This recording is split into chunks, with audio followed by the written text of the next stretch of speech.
మండలం తుర్కపాలెంలో ఐసీఏఆర్ శాస్త్రవేత్తలు పర్యటించనున్నారు. అక్కడి మట్టి నమూనాలను ఐసీఏఆర్ బృందం సేకరించనుంది. బురద నేలల్లో బర్కోల్డేరియా సూడోమిల్లే బ్యాక్టీరియా ఉందని వైద్యులు నిర్ధారించారు. ఈ నేపథ్యంలోనే శాస్త్రవేత్తలు మట్టి నమూనాలు సేకరించనున్నారు. సాయంత్రంలోగా హెల్త్ ప్రొఫైల్ నివేదిక ఇచ్చే అవకాశం ఉంది. ఇప్పటికే వైద్య సిబ్బంది గ్రామస్తుల రక్త నమూనాలు సేకరించారు. తుర్కపాలెం గ్రామస్తుల ఆరోగ్య డేటాను అధికారులు సీఎం చంద్రబాబుకి అందించనున్నారు.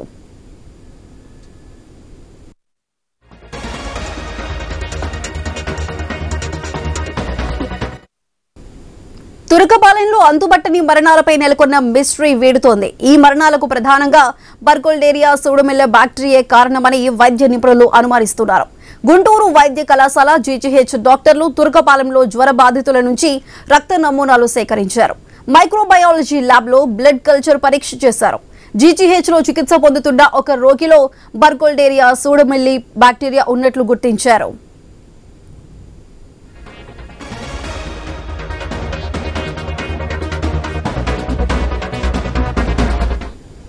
తుర్కపాలెంకి చెందిన అలీషా అనే వ్యక్తి గత నెల 21న తీవ్ర జ్వరం, మోకాళ్ల వాపు, నొప్పి వంటి లక్షణాలతో గుంటూరు ప్రభుత్వ హాస్పిటల్లో చేరారు. ఆయనకు నిర్వహించిన బ్లడ్ కల్చర్ పరీక్షలో ప్రోటీయస్ వల్కారిజంగా వచ్చింది. చికిత్స చేసిన జ్వరం, మోకాళ్ల నొప్పులు, వాపులు తగ్గలేదు. అలీషా మోకాలి దగ్గర చాలా చీము చేరింది. ఆయనది తుర్కపాలెం కావడంతో ఇది మెలియోయిడిస్ గా అనుమానించిన వైద్యులు ప్రత్యేక పరీక్షలు చేపట్టారు.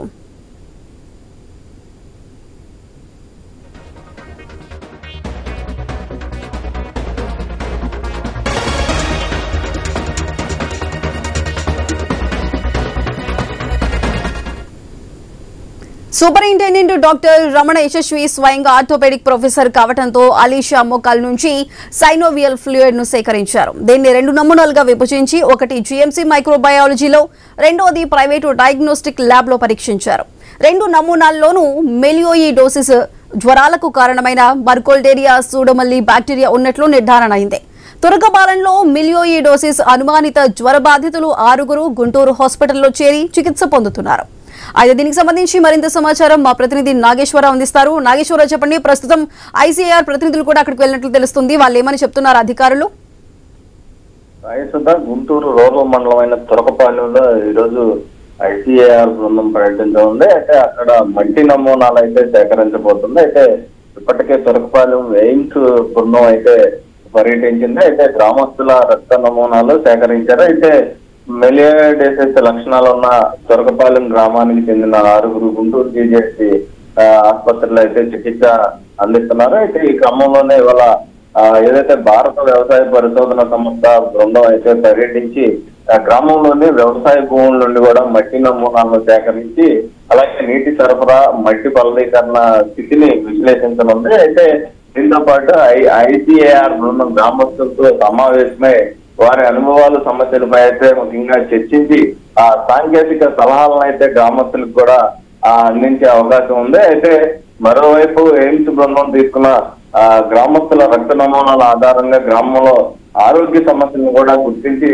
తగిన చికిత్స అయితే అందించడానికి చర్యలు తీసుకున్నారు. అయితే అదే సమయంలో వైద్య సిబ్బంది గ్రామస్తులు ఆరోగ్య పరిస్థితిని తనిఖీ చేస్తూ మరికొందరి రక్త నమూనాలను కూడా సేకరిస్తున్నారు. అయితే ఈ యొక్క పరీక్షల్లో మట్టి, నీటి కలుషితం వల్ల వచ్చే ఆరోగ్య సమస్యలు గుర్తించడానికి అయితే మొత్తంగా ప్రయత్నిస్తున్న పరిస్థితి అయితే ఉంది. అయితే దీనిలో జీజీహెచ్ లోని ప్రత్యేక వార్డులో చికిత్స పొందుతున్న తుర్కపాలెంకి చెందిన 6 ఒకరికి మెలియోయిడోసిస్ పాజిటివ్ గా తేలింది. అయితే ఈ యొక్క ఏదైతే 46 ఏళ్ల వ్యక్తి మోకాల్లోని ద్రవాన్ని సేకరించి పరీక్ష అయితే పంపించారు. అయితే దీంట్లో నిర్ధారణ అయినట్లుగా అయితే చెప్పిన పరిస్థితి. మొత్తంగా ఈ యొక్క తుర్కపాలెం మిస్టరీ మరణాలు అయితే వేడున్నట్లుగా మనం చెప్పొచ్చు. అధికారులు కూడా మరి కొద్దిసేపట్లో అధికారికంగా ప్రకటన దేని వల్ల ఈ యొక్క వ్యాధులు సంక్రమించాయి అనేది కూడా అధికారులు వెల్లడించే అవకాశం ఉంది.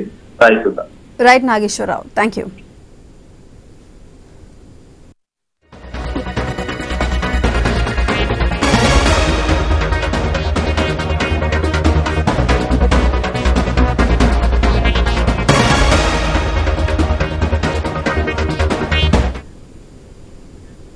తుర్కపాలెం శ్రీకాకుళం ఘటనలపై సీఎం చంద్రబాబు ఫోకస్ పెట్టారు. కాసేపట్లో ఉన్నతాధికారులతో సమీక్ష నిర్వహించనున్నారు. వరుస మరణాలపై ముఖ్యమంత్రి ఆరా తీయనున్నారు. వైద్య పరీక్షలు నిర్వహిస్తున్న తీరుపై వివరాలు అడిగి తెలుసుకోనున్నారు. అది డీటెయిల్స్ కి సంబంధించి మరింత సమాచారం మా ప్రతినిధి కాంతి అందిస్తారు. కాంతి, చెప్పండి. తురకపాలెంలో మృతి చెందినటువంటి వారు అలాగే దేని వల్ల అంటే వారికి వచ్చినటువంటి వ్యాధికి సంబంధించినటువంటి లక్షణాలు ఏవైతే ఉన్నాయో వాటిలన్నిటికీ సంబంధించి ప్రత్యేక అధికారుల బృందంతో పాటు ప్రత్యేక డాక్టర్ల బృందాన్ని కూడా పంపించడం జరిగింది. అయితే దీనికి సంబంధించి CM Chandrababu Naidu special focus పెట్టారు. వారు ఏదైతే 2 రోజుల్లోగా అంటే శనివారం రోజు సోమవారం కల్లా ఏవైతే వచ్చినటువంటి వారికి ఉన్నటువంటి ప్రాబ్లం ఏంటి, ఎందుకు అలా 20 మంది చనిపోయారు అనే అంశాలకి సంబంధించినంత వరకు కూడా వివరాలన్నింటినీ ఇవ్వాలని, అలాగే వరుస మరణాలు, అలాగే అక్కడ ఉన్నటువంటి వాటర్ కంటామినేట్ అవ్వడం వల్ల ఈ సమస్య వస్తుందని చెప్పి భావిస్తున్న నేపథ్యంలో వాటర్ కంటామినేషన్ కి జరుగుతున్నటువంటి ఇబ్బందులు ఏమిటి అనే దానికి సంబంధించి, అలాగే డాక్టర్ల టెస్టులలో ఏవైతే ఇప్పుడు ప్రస్తుతం ఇబ్బంది పడుతున్నటువంటి రోగులు ఎవరైతే ఉన్నారో వారి దగ్గర నుంచి ఉన్నటువంటి రక్త నమూనాలు సేకరించి అక్కడ ఉన్నటువంటి ఇబ్బందులు ఏంటనే దానిపైన, అలాగే వారికి వస్తున్నటువంటి ఈ ఏవైతే డిసీజెస్ ఉన్నాయో డిసీజెస్ కి గల కారణాలు ఏంటి అనే అంశాలకి సంబంధించి కూడా సీఎం చంద్రబాబు నాయుడు స్పెషల్ గా ఫోకస్ పెట్టారు. దానికి సంబంధించి మరి కాసేపట్లో సెక్రటేరియట్ లో దీనికి సంబంధించినటువంటి వివరాలు ఏవైతే అడిగి తెలుసుకోబోతూ ఉన్నారు. అలాగే ఎవరికైతే ఈ గ్రామానికి సంబంధించినంత వరకు కూడా ఇప్పటి వరకు మరణాలు జరిగిన వాళ్ళకి సంబంధించి, అలాగే ఈ రోజు గ్రామానికి ఐసీఎంఆర్ నిపుణుల బృందం కూడా కేంద్ర ఆరోగ్య శాఖకు చెందినటువంటి ఐఏఎస్ అధికారుల బృందం కూడా రానున్న నేపథ్యంలో దీనికి సంబంధించినంత వరకు కూడా వారి దగ్గర నుంచి క్షేత్రస్థాయి పరిస్థితులను తీసుకుని దానికి సంబంధించి తీసుకోవాల్సినటువంటి చర్యలపైన కూడా సీఎం చంద్రబాబు నాయుడు ఇవాళ సమీక్షిస్తారు. అయితే గ్రామస్తుల ఆరోగ్య సమాచారం ఆధారంగా హెల్త్ ప్రొఫైల్స్ ను సిద్ధం చేసి ఆ వివరాలన్నింటినీ కూడా సీఎం చంద్రబాబు నాయుడుకి అందించేందుకు అధికారులు అయితే సిద్ధం చేసినట్లుగా తెలుస్తా ఉంది. ఏదైతే చనిపోయినటువంటి వారికి సంబంధించి కావచ్చు, ప్రస్తుతం ఎవరైతే వైద్య సహాయం అందిస్తున్న వారికి సంబంధించినటువంటి వారి దగ్గర నుంచి ఎటువంటి ఇన్ఫెక్షన్ లేని వాళ్ళ నుంచి ఎటువంటి ఇబ్బందులు ఉన్నాయి, అలాగే ఈ ఇన్ఫెక్షన్ ఎక్కడి నుంచి వస్తుంది అనే వివరాలను కూడా సీఎం చంద్రబాబు నాయుడు ఈ రోజు వైద్య శాఖ అధికారులతో పాటు అక్కడ ఉన్నటువంటి యంత్రాంగం అంతటితో కూడా సమీక్ష నిర్వహించబోతూ ఉన్నారు. Right Kanthi, thank you.